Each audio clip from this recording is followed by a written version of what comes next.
Is it possible to predict the unpredictable? Can 3D printed life-size organ models help to map out complex surgeries ahead of time? Is it possible? It already is right here. Mayo Clinic. You know where to go. When it comes to quality sleep, Ashley has you covered with top mattress brands at winning prices and with special financing options available. You can snooze now and pay later. Plus, your mattress purchase helps give the gift of better sleep to children in need and U.S. Special Operations Forces. Visit your local Ashley store or shop online today and make every snooze count. Financing is subject to credit approval. See store or ashley.com for details.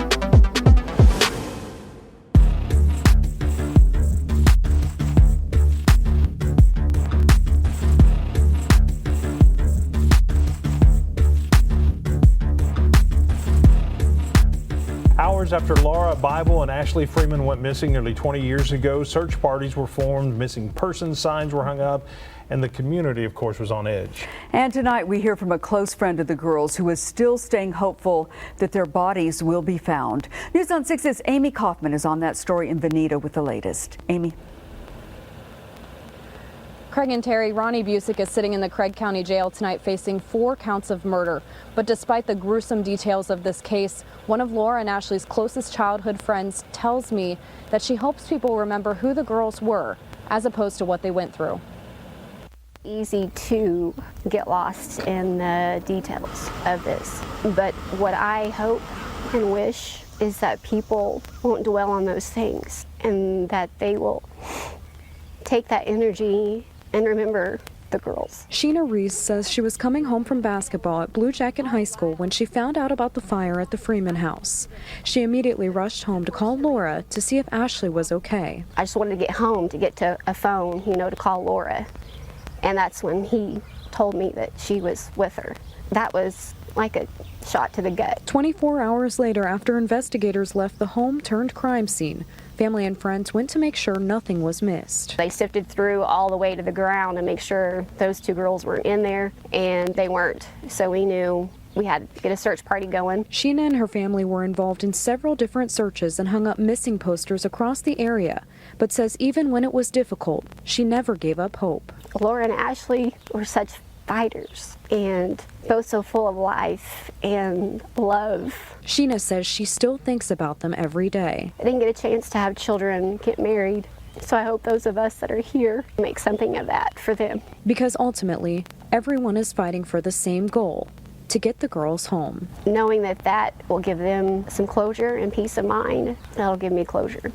Sheena tells me that she's still hopeful that Laura and Ashley's bodies will be found. So if you have any information that could help lead investigators to Laura and Ashley's bodies, you're asked to call OSBI. Live on the scene on this story from Craig County, Amy Kaufman, News on 6.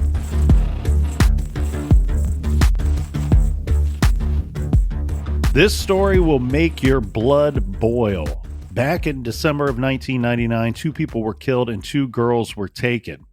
In May of 2017, True Crime Garage covered this case in episodes 107 and 108 titled The Missing Welch Girls. Our show description read something like this. In the early morning hours of December 30th, 1999 in Welch, Oklahoma, a trailer home fire is reported. Firefighters arrive and put out the blaze. The dead body of wife and mother Kathy Freeman is discovered. Her husband, daughter, and family friend are missing. Law enforcement theorized Kathy's husband, Danny, shot her, set the home on fire, and abducted his daughter, Ashley, and their friend, Laura. The following day, to everyone's surprise, Laura's family was looking for clues at the scene of the fire. There and then they find the body of Danny Freeman. And the description goes on to read, "Tonight we gather in the garage and discuss what could have possibly happened the night in the trailer. We also want to know what happened to Ashley Freeman and Laura Bible. Well, today we gather in the garage once again to discuss the aggravating update we have in this case." First, let's go through a little recap of this story. This true crime story, now 23 years old. It's been 23 years, and the families here are still seeking answers. And truly, when you get down to it, still seeking justice. Because it's sad to say, but we have seen it before, and I don't ever want to see it again. But sometimes, unfortunately, evil wins. And here in this case, I am hoping that we can all pull together and make sure that evil does not win. So let's go back in time, Captain, to the end of 1999. Many were bracing themselves for the Y2K scare. But in the tiny town of Welch, Oklahoma, two girls were celebrating something other than the upcoming New Year and New Millennium. They were celebrating a birthday. Welch is located in Craig County, which is one of the northeasternmost counties in Oklahoma. This case is so well known in this part of the country that if you were to look up Welch, Oklahoma, this case is highlighted on the Welch Wikipedia page. 16-year-old Laura Bible spent the evening of Wednesday, December 29th, 1999 at her best friend's house. Her best friend, Ashley Freeman, was turning 16 years old on this day. And the two friends, along with Ashley's parents and a few other friends, were going to have some fun for the youngster's birthday. These two were the best of friends, longtime friends, the kind that you are so used to seeing them together that they almost start looking alike. In some of these pictures, Captain, Laura and Ashley almost look like they could be cousins. If we start looking alike, I'm going to quit. Now, they're celebrating at Ashley's family's house. They own a trailer that was close to Welch, Oklahoma. Yeah, this is a trailer home. This is their residence. Much of the following is from the Charlie Project website, which is by far, in my humble garage opinion, the best database of missing persons. That's charlieproject.org, and I know many people spend a lot of time reading all of the cases and profiles on that site. Just remember to donate a few dollars while you are there to make sure that the Charlie Project site never goes away. Kathy Freeman, Ashley's mother, took the two girls to Big Bill's Barbecue on North Wilson Street in Veneta, Oklahoma. The group traveled in Kathy's blue Toyota to pick up feed for the Freeman's livestock as well as water from Kathy's mother's house. The Freeman's trailer had a wood-burning stove in the living room and phone service and electricity. The Freeman family was described as avid hunters and outdoor enthusiasts who enjoyed living in the remote location. Due to the fact that they were hunters, there were numerous firearms stockpiled inside the home. Ashley's boyfriend, Jeremy Hurst, told investigators that he met the women at a local Walmart after their dinner. He gave Ashley a silver chain with a heart-shaped pendant embedded with her birthstone for her birthday present. Jeremy Hurst said that he returned to the Freeman's home with both of the girls shortly afterwards. He said that nothing appeared to be amiss while he was there and that he departed sometime between 9:30 and 10:30 p.m. Ashley's father, Danny Freeman, also had relatives over for the birthday party. They left after Jeremy Hurst left the trailer that night. Authorities said that no outgoing telephone calls were made from the family's home during the night. Kathy planned to take Ashley to her driver's test the following morning. Laura had a dental appointment scheduled for the following morning and planned to leave the trailer shortly beforehand. Now, Laura is 16, so she's driving age. She drove to the Freeman residence that evening. A passing motorist reported a fire in the vicinity of the Freeman's residence at approximately 6 a.m. This is on the morning of Thursday, December 30th, 1999. First responders arrive on the scene, and shortly after, authorities discovered Kathy Freeman's remains inside the debris during that afternoon search of the trailer and the property. Investigators initially stated that they were positive that no other bodies were inside the home and did not secure the location during the overnight hours. Danny Freeman, Ashley's father at the time, was considered to be the prime suspect in his wife's murder. In fact, authorities believe that he may have abducted Ashley and Laura and traveled elsewhere with them. But the problem with this theory here, Captain, was that all of the Freeman's vehicles were parked near the home. They're found on the property. Yeah, a lot of this initial investigation doesn't make a lot of sense, but you could see where law enforcement was going with this thought. Hey, we found the mother. We can't find the father. We can't find the kids. One could assume father took the kids. Laura Bible's car was also nearby, and one detail that was thought to be odd and strange at the time was that the keys, Laura's keys, were found in the car and in the ignition that following day. Now, again, this is a very remote area. They don't have any nearby neighbors. I can see 16-year-old, I could even see myself just leaving the keys in the car. She's planning on getting up and going to that dental appointment early the next morning. Later, we have Laura Bible's family. They're at the scene. And remember, this is an unsecured scene. They're trying to figure out what happened to their daughter, to their loved one. They find Laura's purse propped up inside the trailer. And that is the only evidence that they found of their daughter at the scene. The vehicle parked outside, keys in the ignition, and Laura Bible's purse propped up against, I believe it was like a corner in one of the walls in one of the rooms of the trailer. The following morning, the Bibles returned to the trailer in an attempt to gather more evidence as to their daughter's whereabouts. Jay Bible is Laura's father.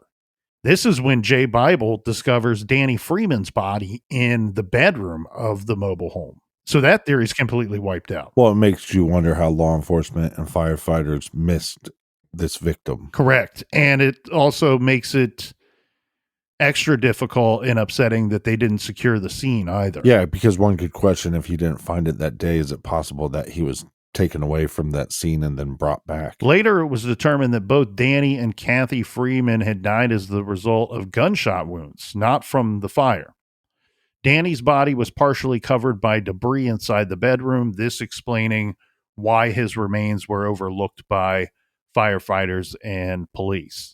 The medical examiner determined that Danny's right collarbone had been fractured prior to the entrance of the fatal gunshot wound. So it would appear that there was some kind of scuffle, some kind of fight. Danny certainly had injuries that took place right before he was killed with that gunshot wound. Well, it raises questions. Why would somebody want this couple dead? Why would they set their place ablaze? And where are these girls? And the coroner determined that Kathy Freeman died at approximately 5 a.m. on that day. And remember, the fire is reported at approximately 6 a.m. that morning. Investigators believe that the fire was intentionally set, this as an attempt to destroy evidence of these two crimes and potentially cover them up completely. An extensive search for the girls produced no evidence as to their whereabouts. Lorraine Bible, Laura's mother, told reporters that Ashley, her daughter's friend, had been saving her money to purchase a used vehicle. Remember, she's going to get her driver's test the day after her birthday.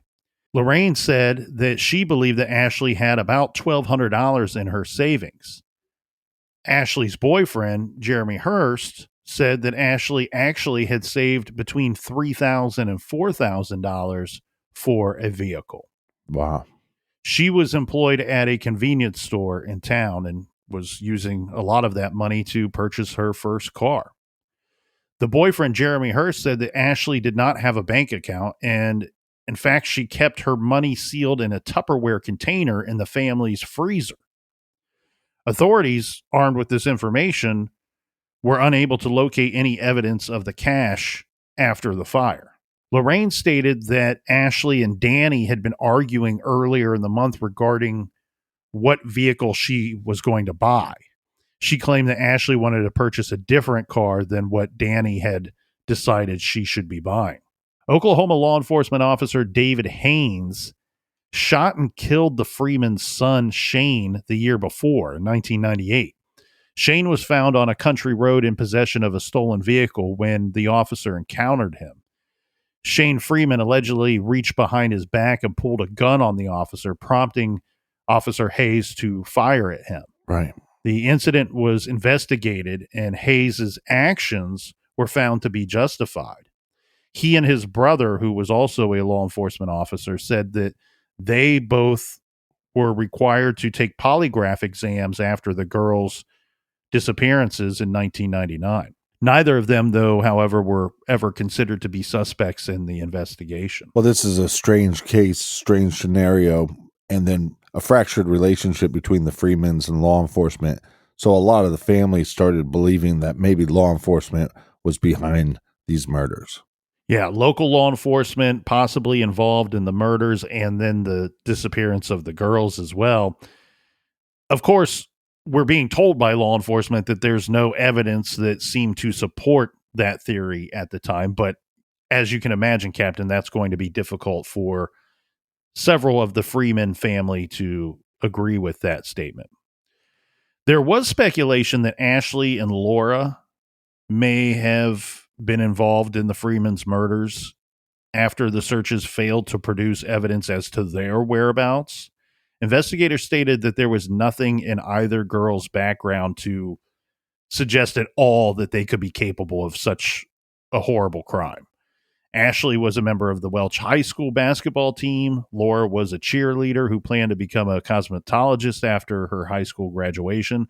Both girls were very much the girl next door. They were good kids. Both girls were viewed as well-behaved teenagers. Well, with such a heinous crime, and there's obviously so much confusion, so we're going to have so many suspects and so many different angles that law enforcement is going to have to dive into. That's right, Captain. Several suspects were looked at and investigated over the years. This includes serial killers Tommy Lynn Sells and Jeremy Bryan Jones, both who we discussed briefly in our original coverage of this case. We talked about both of those serial killers. And that's because both of these guys confessed on separate occasions. These two didn't know each other. Confessed to having committed the murders. Police pursued both possibilities, but neither killer could offer up solid proof that they were involved, and neither killer could lead the authorities to the missing girls as well. Right. So the case dragged on throughout the years, and as we said at the top of today's show, it's 23 years now, and we have families that are still looking for answers and still looking for justice. Now, it appears to me, Captain, in reviewing this case, that it was never what I would call a cold case. So it was never really a cold case. It seems like new leads and tips were constantly coming in over the years. But as it were, for a large part of the investigation, the police were having no luck solving the case. Well, there's so many local rumors and speculation. And then you have these killers that are confessing, and it makes you wonder, are they so mentally deranged that they're confessing to these crimes, or is it that law enforcement is just so good at getting a confession? Detectives said that things started coming together for the case in 2016 and 2017. There was a major break in the case, according to the media. This in April of 2018. So now we're 18 years after the two teens vanished and after the murders. In April of 2018, this is when police announced that they had made a serious break in the case. So authorities are saying that they identified Warren Philip Phil Welch II. His legal name would be Warren Philip Welch II, but he goes by Phil.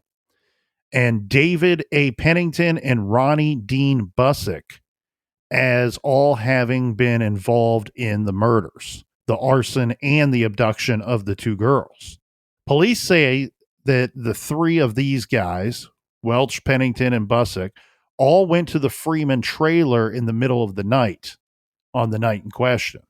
They killed Danny and Kathy. They set the trailer home on fire, and left, taking the girls with them.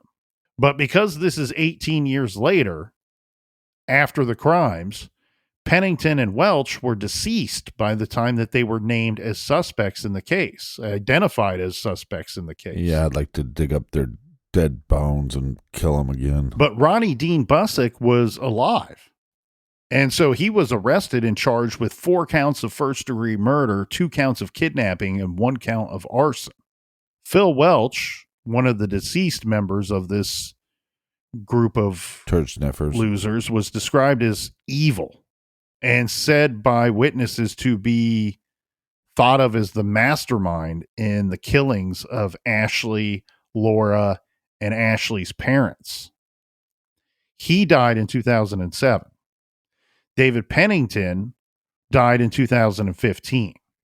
So in 2018, once the police figured out what happened and how a lot of this went down, there was only one man left standing, only one guy to arrest and charge here in this case. All 3 of these dudes had criminal histories, and both Welch and Pennington had documented histories of violence against women.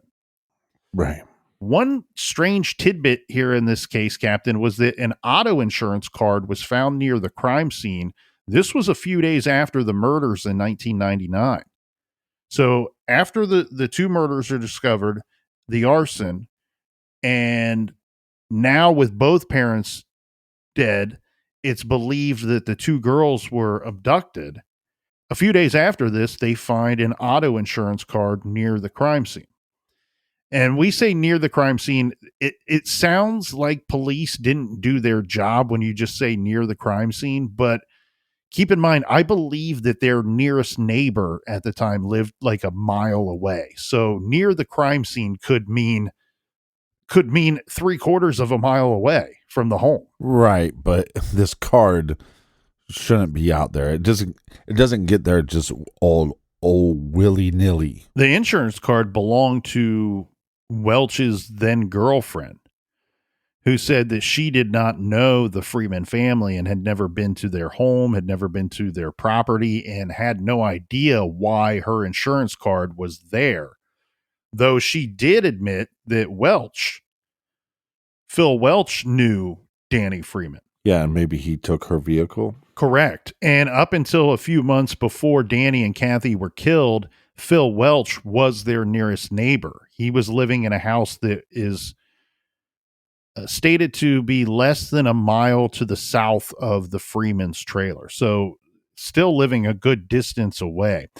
The insurance card was not given much significance early on in this investigation by police, not given much significance at the time by police. So a private investigator working for one of the families kept this insurance card instead. The same private investigator found the blue Mercury Topaz vehicle that was linked to the insurance card. It had been sent to a salvage yard. The investigator told police about this vehicle, but said that the police wouldn't take the car into evidence. In fact, they called for revoking the private investigator's state license from the Council on Law Enforcement Education and Training for, quote, interfering in their investigation into the Freeman and Bible case. But what we do know now, Captain, all of these years later, is that insurance card later turned out to be a very important clue in this case. Yes, very important indeed, my friend. All 3 of these scumbags had a lengthy criminal history. That's correct. And Phil Welch was known as a, quote, cooker of methamphetamine. And Pennington, his friend, one of these other guys, was also involved with the drug meth as well. Definitely no Heisenberg or Pinkman. After Ashley and Laura's disappearance, Welch broke up with his girlfriend, the one that had the vehicle and the insurance card, but he kept her vehicle, that Mercury Topaz. Right. He began dating another woman shortly afterwards, and it's said that she moved in with him in the spring of 2000. This girlfriend later told police that Welch had Ashley and Laura's missing persons poster nailed to a wall in his home. and he lived in Pitcher, Oklahoma. Now, while she's staying there and living with him, she says that she overheard Phil Welch talking with the other two suspects, Pennington and Busick, about the Freeman and Bible case. She said that the three men implied that they had murdered the Freeman parents over a drug debt and then taken Ashley and Laura with them and eventually killed the girls as well. She went on to tell police that Phil Welch had several Polaroid photos of the two girls and his girlfriend, that she had seen these photos. The photos showed the two girls bound and lying on a bed. That bed in the picture matched the one in Phil Welch's bedroom. Yeah, there was a long-standing rumor by locals that there was this party that took place and that some men had these Polaroids of the girls. And that was a long-standing rumor that we eventually figure out is true. In February 2017, the Craig County Sheriff found some previously unknown notes and documents about the Freeman and Bible case. This included notes about the case, but also notes from that private investigator, the one who had the insurance card in his possession. The papers had been left over from a previous sheriff administration and had apparently been misplaced. Now, acting on the information in those notes, investigators received additional leads, this linking Phil Welch, Pennington, and Ronnie Busick to the case. And they started to locate and question other witnesses. One witness was a former girlfriend of Pennington's who said that Pennington had physically abused her and threatened her life. She said that he had bragged to her on more than one occasion about killing the Freemans during a, quote, bad drug deal. According to this witness, Pennington told her one of the Freemans' parents was buying drugs when Ashley and Laura suddenly walked into the room. They were using Phil Welch's girlfriend's vehicle, that Mercury Topaz, that night. Pennington told his girlfriend that he and the other men decided to take the girls from the crime scene to, quote, have some fun with them.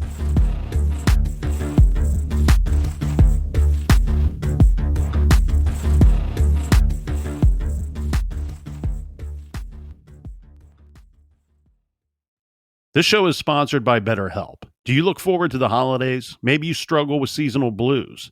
This time of year can be a lot, and it's natural to feel some sadness or even anxiety about it. But adding something new and positive to your life can counteract some of those feelings. Therapy can be a bright spot, something to look forward to make you feel grounded, and to give you the tools to manage everything going on. If you're thinking of starting therapy, give BetterHelp a try. It's entirely online, designed to be convenient, flexible, and suited to your schedule. Just fill out a brief questionnaire to get matched with a licensed therapist and switch therapists at any time for no additional charge. Find your bright spot this season with BetterHelp. Visit BetterHelp.com/garage today to get 10% off your first month. That's BetterHelp, HELP.com/garage. Is it possible to predict the unpredictable? Could surgeons use a patient's own anatomy to create 3D-printed life-size organ models to map out challenges ahead of time, making surgery more precise, efficient, and less invasive? Is it possible? It already is, because every day we're doing what's never been done. Learn more at mayoclinic.org/possible. Mayo Clinic.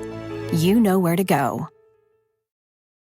Rosetta Stone is the language learning program with a lasting impact. I've been using their app to learn French, and it's not just about memorizing words, but actually having real conversations. And it's not just French. They offer 25 languages. Right now, Rosetta Stone has an awesome holiday deal, 50% off their lifetime membership. Every language, unlimited access forever. For anyone keen on diving deep into a new language, check out rosettastone.com. It's a game changer.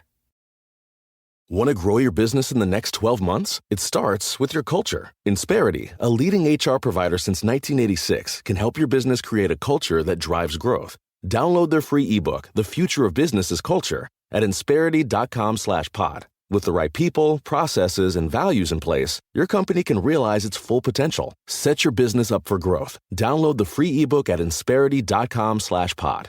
Insperity, HR that makes a difference.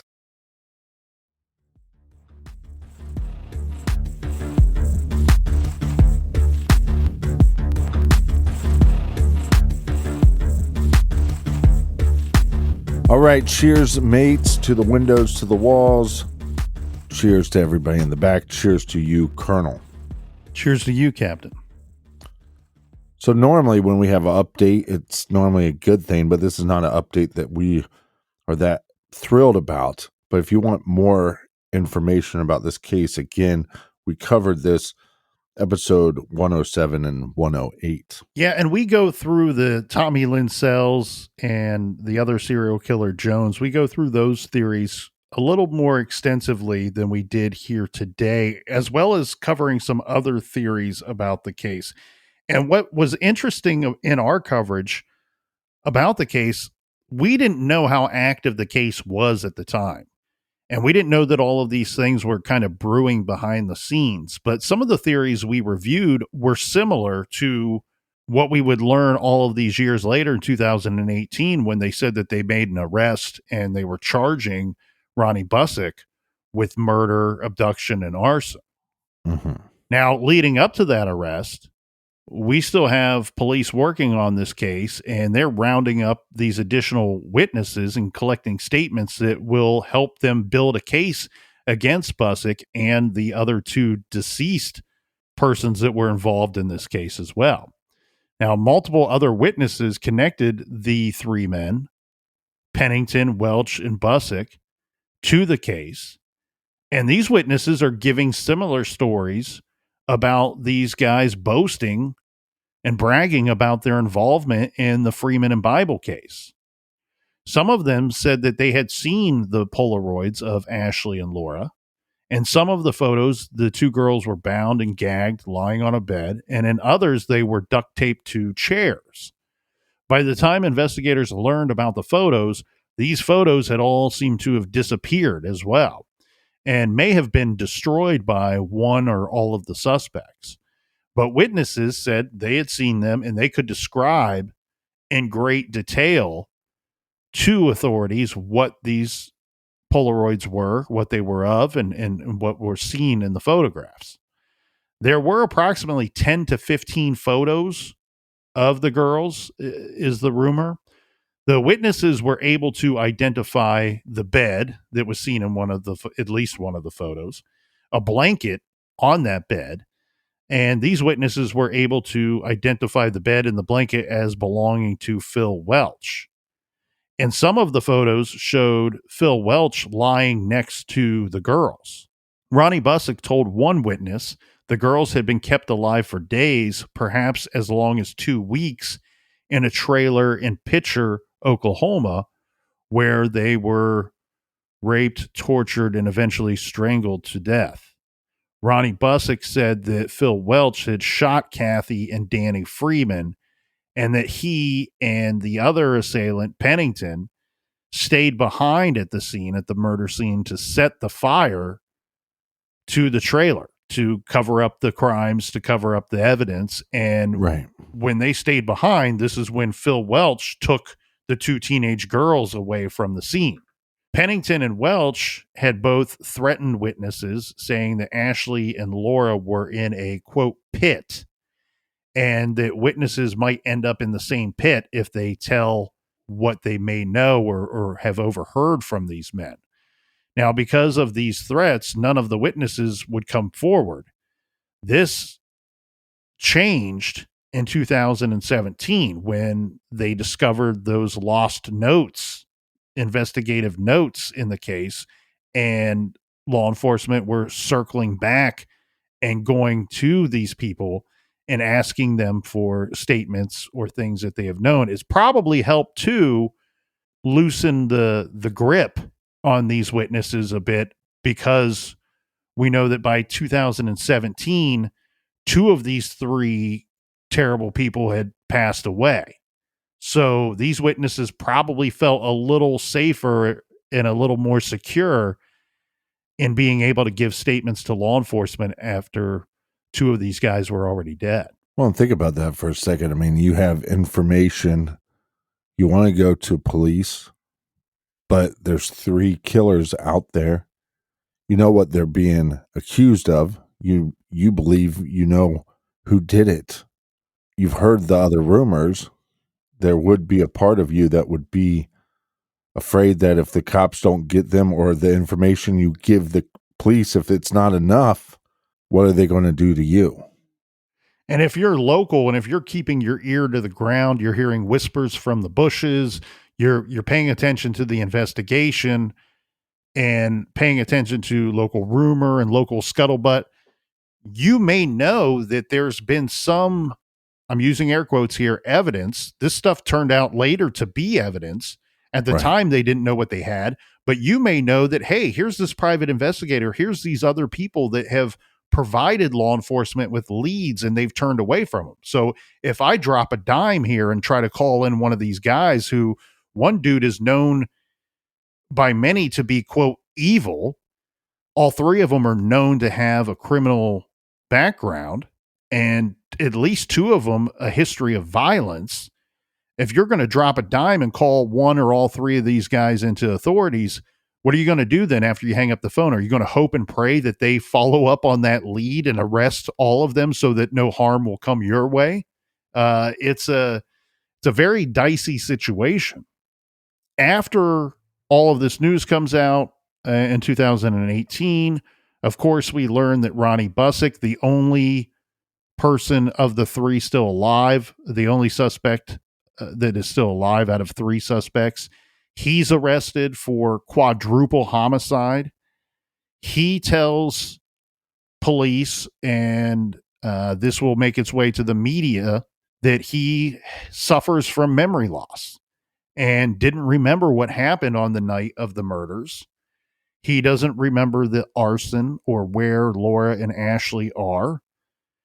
It's reported that he has a low IQ and has sustained brain damage from extensive drug use and from an incident that took place in 1978 when he was shot in the head. Nonetheless, he was found legally competent to stand trial. So they move forward with court proceedings. In July of 2020, Ronnie Busick pled guilty to accessory to second-degree murder. So you can see it's originally first-degree murder, quadruple homicide, arson, abduction, kidnapping. You know, all of these charges, look what it's reduced to. Pled guilty to accessory to second-degree murder. Well, it becomes difficult for law enforcement because maybe you can prove that he's involved, but because there's so many people involved, you can't prove that he's the trigger man. So you have to take what you can get sometimes. So they make a deal with him. So maybe in the best case scenario, you end up having to make a deal with this monster. Right. You're making a deal with the devil here. You don't want to, but you're hoping that with him being the only one left of the 3, you can't leverage each other against one another, right? Each one of these guys against one another to draw out information. Because if it's true that this guy has severe memory loss and does not know the information that you're seeking, you could likely get it from one of the other guys, but that's not going to work today because they're dead and gone. And what is he charged with? What is his sentence? Well, his sentence is supposed to be 10 years prison time, which I believe the families were originally told it was going to be 15 years. And then when he does get out, he's going to get 5 years of probation.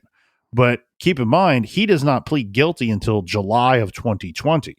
They announced the arrest in April of 2018. So 2 of those years he spent in jail. His sentence, while it's handed down in 2020 and would start in 2020, he does get credited with that 2 years that he did in jail leading up to what was supposed to be a trial, which turns out to be a plea agreement. Yeah, this guy's a real douche taco. So in that plea agreement, he said that Ashley and Laura's bodies had been put in the root cellar of a residence near 6th and Ethel in Pitcher, Oklahoma.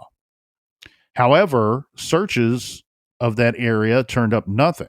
Ronnie Busick was sentenced to, as we said, 10 years in prison and 5 years of probation. Authorities still hope to recover the girls' bodies, and that's what the families want as well. It's been 23 years, Captain, and I know the families feel like no one has helped them. There have been 6 or 7 major digs, at least what local law enforcement, the sheriff's office, are calling major digs in this case over the years. All of these major digs were based off of what they believe to be credible information coming into them about the possible location of the 2 girls or evidence leading them to the 2 girls. And unfortunately, of those digs that took place over the years, they've really turned up nothing. Well, it's a tough situation because somebody that's this evil, you wouldn't put it past them that they would lie to law enforcement or lie to the families. But in his case, you don't know if he's lying or if he's telling you the truth, and he just can't remember. So here we sit now, and it's like either Ronnie Busick either does not know where Ashley and Laura are, or he simply refuses to tell police where the girls can be found. And keep in mind, that was part of the deal that he was offered. Ronnie Busick received a lighter sentence in trade for information of where the girls are. And as said, he either does not know or refuses to give up that information. So I ask of all of you, why in the hell should this guy get that lighter sentence when he did not uphold his end of this bargain? I 100% agree with you. And what they should be doing is saying, hey, we're not going to let you out until you give us this information, until we can confirm that what you're telling us is the truth, until we can recover the bodies of these victims. So whatever your sentence was supposed to be, that's the sentence that you're going to serve. And the reason why we're having this update today here in the garage, we're almost treating this like it's an emergency podcast. It is. We have to get this information out. We have to get this. There needs to be a great deal of media attention made and a strong effort made in this case, because these people were wronged. 4 people were murdered. 2 girls were abducted and tortured for what could have been days or even up to 2 weeks. Yeah, these criminals, they should have been tortured themselves. We're doing this emergency podcast because we sit here May 9th, 2023, and this guy, the only guy that's still alive of the 3, Ronnie Busick, is going to be walking out of prison in less than 2 weeks' time from now. He is scheduled to be released Friday, May 19th, 2023. So if you live in this area, if you live in the great state of Oklahoma, lock your guess doors. Who your next neighbor? Yes, guess who your next neighbor could be? It could be a guy who is guilty of quadruple homicide, arson. He's been involved in drugs and other crimes throughout his adult life, killed 4 people, and was involved and participated in the rape and torture of, they're teenage girls, they're children. Kidnapped them, tortured them, raped them, then murdered them. And he's the only one that's alive. Who's to say that he wasn't the mastermind? Who's to say that he is not the most evil of these 3? We don't have the other 2 guys to talk to confirm or refute his statements of the memories he chooses to have about that night and the days afterward. Yeah, and where is the protection for the family? 4 of their family members are dead. Where's the protection for them? Where's the justice for the victims? Right. And again, if you make a deal and you can't provide the information to law enforcement, there should be no deal. Revoke the deal. Take the deal back. He didn't hold up his end of the bargain. You didn't want to make a deal with the devil to begin with. You felt that you were backed into a corner and you had to.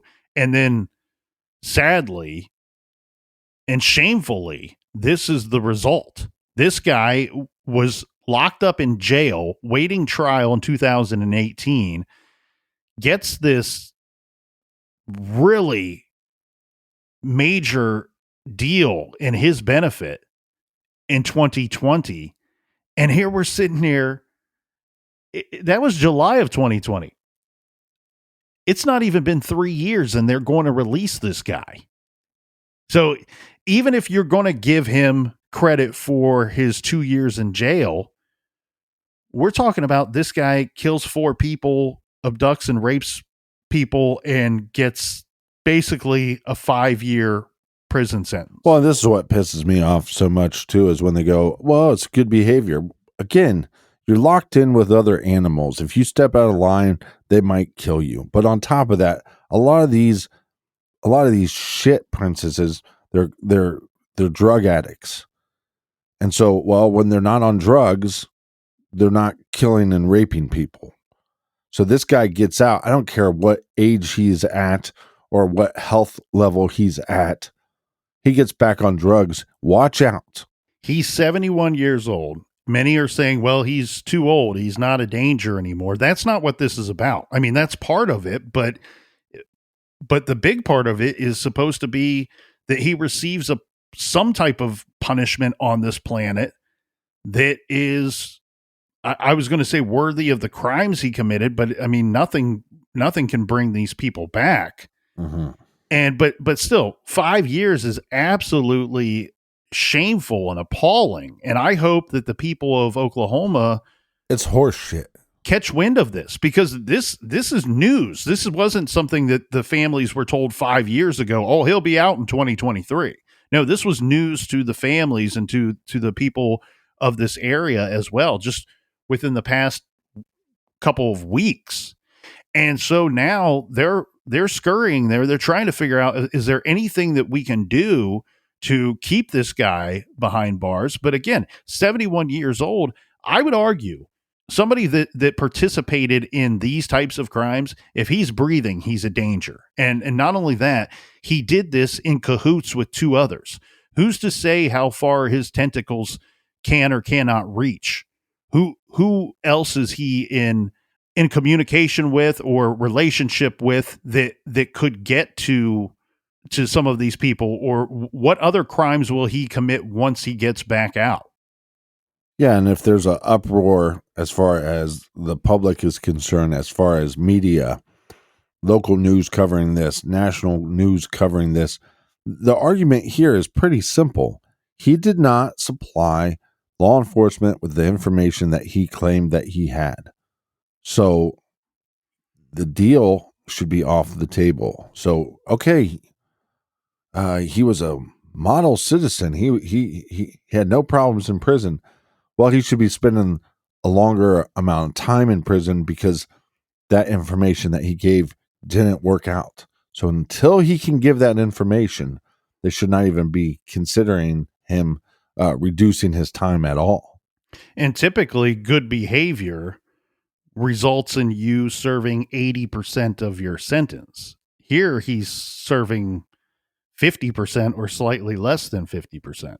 Yeah. And keep in mind, this makes the justice system look like a joke. Yeah, he's older, but these crimes were committed 23 years ago. They weren't committed 55 years ago. Mm-hmm. He would have been in his 40s. And in fact, both Laura Bible and Ashley Freeman have been missing since that night, the night of December 30th, 1999. They were both just 16 years old. In fact, Ashley Freeman had been 16 for one day when they were abducted and then subjected to torture. Today, Laura would be just 40 years old and Ashley just 39. Yeah, and I don't care if you're tired of me saying it. He made a deal. He didn't live up to his end of the deal. And until he does, he needs to spend more time in prison. This is not the first time that we've done an update in this case, in the Missing Welch Girls case. In fact, we did an update after Busick was arrested and then convicted after he pled guilty on our other show, Off the Record, OTR If You're Nasty. And big news, if you haven't already heard, Off the Record is coming back in a big way, and it's back and it's better than ever. Yeah, cup of coffee in the big time. Cup of coffee in the big time, yeah. You can get Off the Record if you're nasty. You just go to Apple Podcast and you'll see a subscription. Sign up on the subscription. You get the first 50 episodes that we've ever put out of True Crime Garage. We just released our 2 bonus episodes on Off the Record. Tony Muncie bonus episode and also the Brickett Family Murders. And then this Sunday will be the first new OTR, If You're Nasty. And we got a lot of stuff already recorded for Off the Record that we're super excited for you guys to check out. It's going to be awesome. But it's also a great way to support the show because there's no middleman now. All of our bonus content before was through Stitcher Premium. Now Off the Record is completely independent. It's just me and Nick's show. So thanks for the support. So we often do these case updates on Off the Record and dive a little deeper and take a different weird angle sometimes in these cases on Off the Record. Now, sad news in another missing persons case, not related to this case, but a case that we covered on True Crime Garage. In fact, we covered this case February 2023, February of this year, in episode 650. And that is the missing persons case of Bo Man. And I can see here there's sad news coming from Help Find Bo Man on Twitter and Help Find Bo Man, the Facebook group. They are saying, friends, we have difficult news.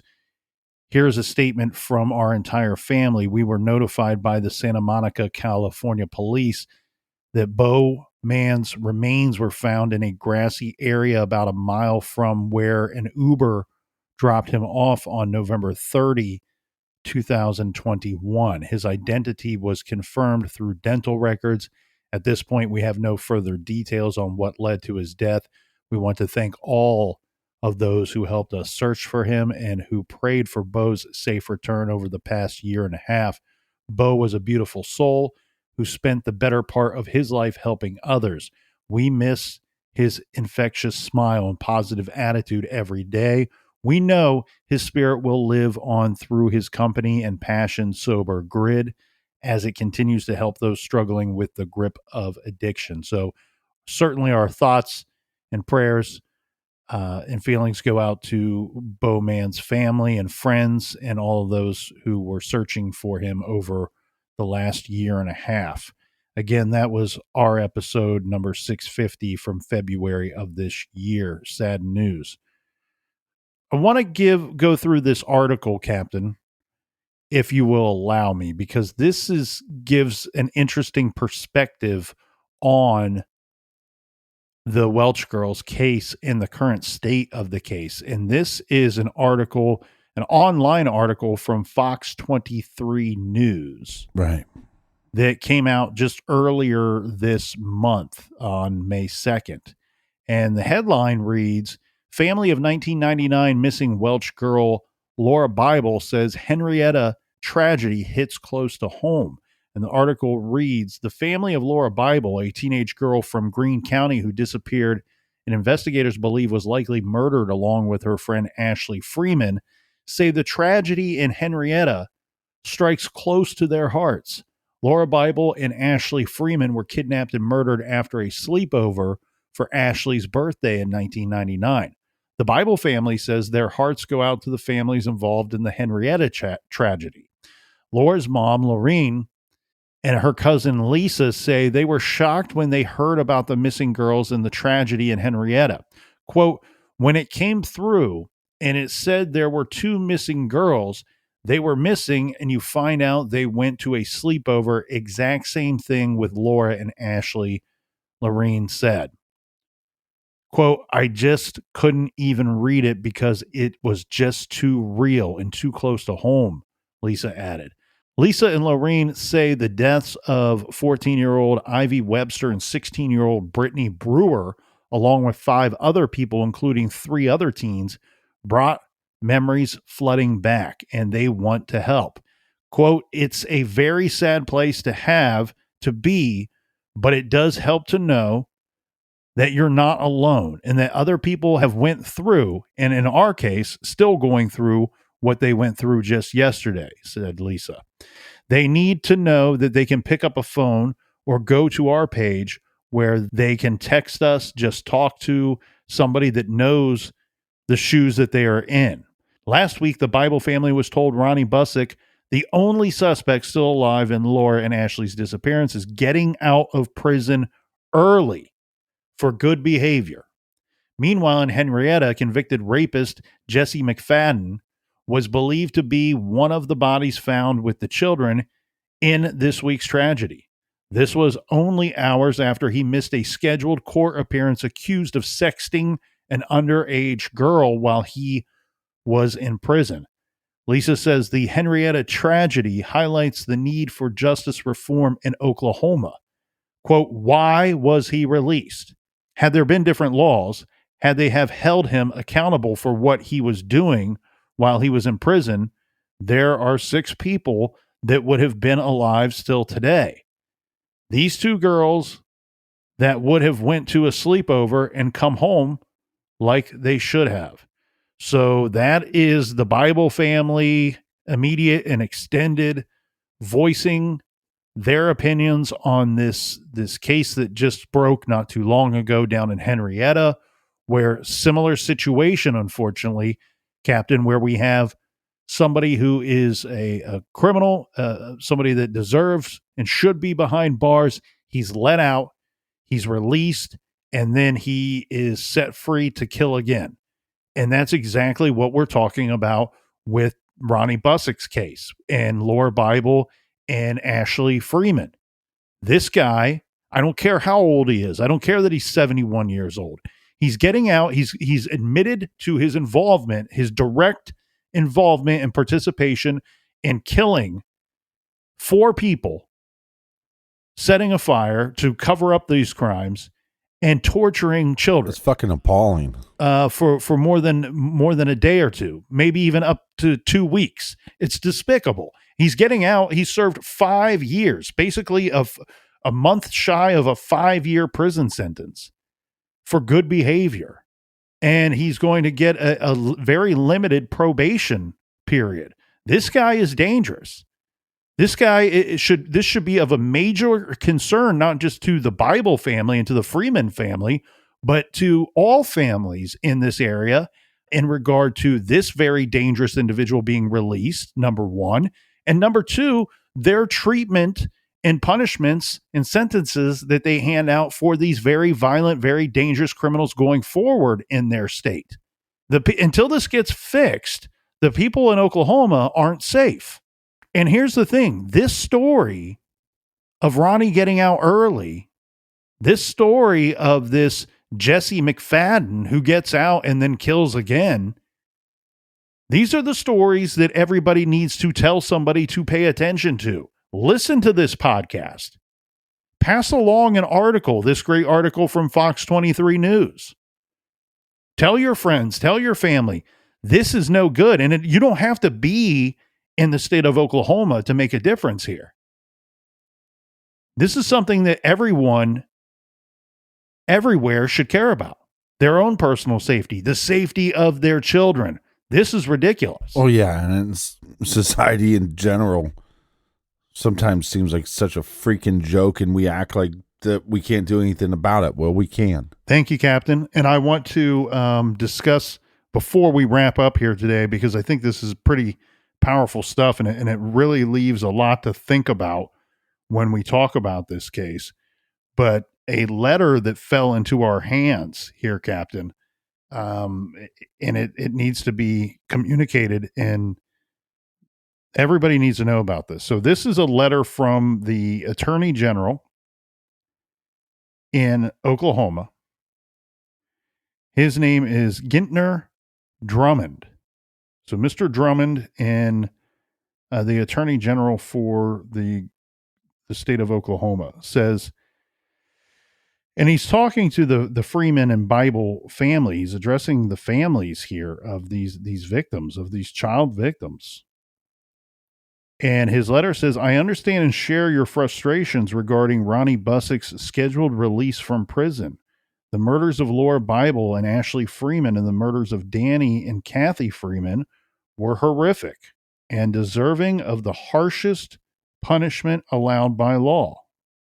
Okay, he's got some things right so far. The letter goes on to say, unfortunately, after thoroughly examining my office's statutory authority and consulting with District Attorney Matt Ballard, it is evident that neither the Attorney General nor the District Attorney possesses the legal authority to delay Busick's release from prison. I am extremely sorry that I cannot provide any relief to you. Your family's willingness to speak out about this unjust outcome demonstrates that those convicted of accessory to murder should be required to serve at least 85% of the sentence imposed. I stand ready to assist any legislator who might wish to draft a bill addressing this clear problem. Please know, however, that this law will apply only to future cases given constitutional limitations.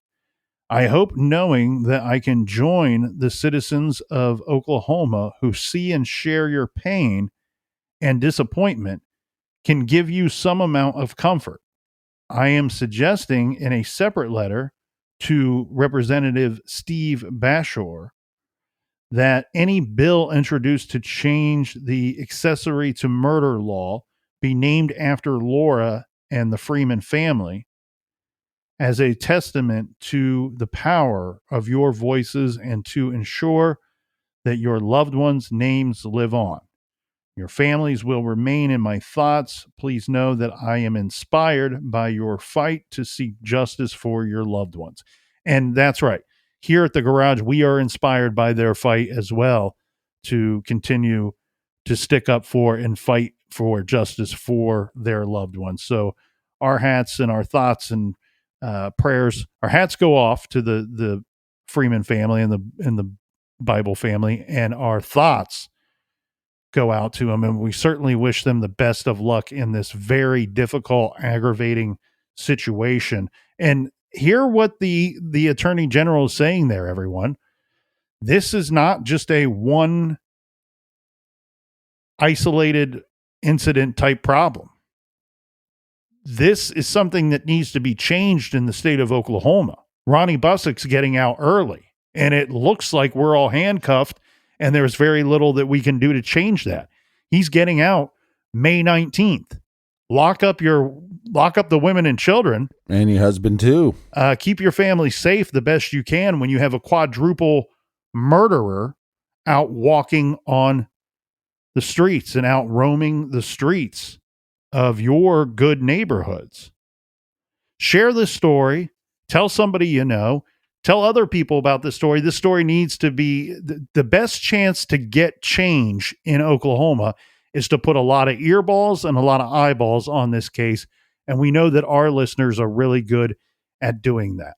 The important thing also to remember here is that this is still an ongoing case, right? We have some of the story. We have one guy who remains that has told us what he says happened. I don't know how much we can believe him. Again, he could be the mastermind of all this for all we know. But at the end of the day, even if we can get some good positive change, this is still a missing persons case. Remember, they made a deal with the devil, and the devil duped them, right? The devil duped them. It tricked all of us, bamboozled all of us. He didn't give up the location of Laura Bible and Ashley Freeman. They are still missing. Both Laura Bible and Ashley Freeman have been missing since the night of December 30th, 1999. They were both just 16 years old. Today, Laura would be just 40 years old and Ashley 39. Laura is Native American. She is listed at 5 foot 5 inches tall with brown hair and hazel eyes. She may have been wearing a blue shirt, jeans, white sneakers, or black boots, and she was wearing a silver heart-shaped earrings with embedded diamonds. Ashley Freeman is Caucasian, 5'7" tall. She has blonde hair and blue eyes. Ashley had an athletic build back in 1999. She may have been wearing a t-shirt, jeans, a baseball cap, white sneakers, a windbreaker, and a class ring inscribed with the phrase Blue Jacket High School Class of 2000. Very important stuff right here. If you have any information that could help to find Laura and or Ashley, or if you have any further information about the suspects that we've been talking about, Ronnie Busick, Warren Phil Welch, or David Pennington, or any other criminal activity that any or all of these guys have been involved in, please contact the Oklahoma State Bureau of Investigation. And notice the descriptions. Make mental note of those descriptions of Laura and Ashley. If you have seen any of these items that they may have been wearing, there's some very specific items here too. These are clues that could help lead us to finally finding Ashley Freeman and Laura Bible. We talk about silver heart-shaped earrings with embedded diamonds, very unique. We talk about a windbreaker and a class ring inscribed with the phrase Blue Jacket High School Class of 2000. These are key items, very specific items that may help lead to finding one or both of these girls. We need to bring them home to their loved ones. And if what we believe happened took place, we need to get them a proper resting place. If you have any information at all or know somebody that does, please do not hesitate. Please call. Reach out to the Oklahoma State Bureau of Investigation. Their phone number is 800-522-8017, and their number will be listed in today's show notes.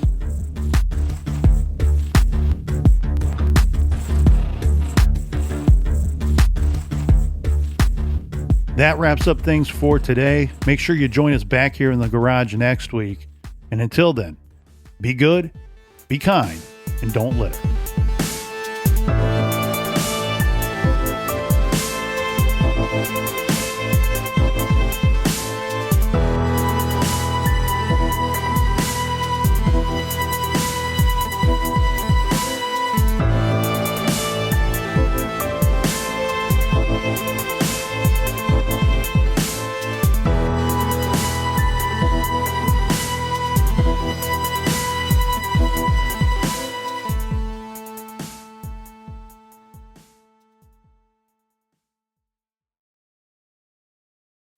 Is it possible to predict the unpredictable? Can 3D printed life-size organ models help to map out complex surgeries ahead of time?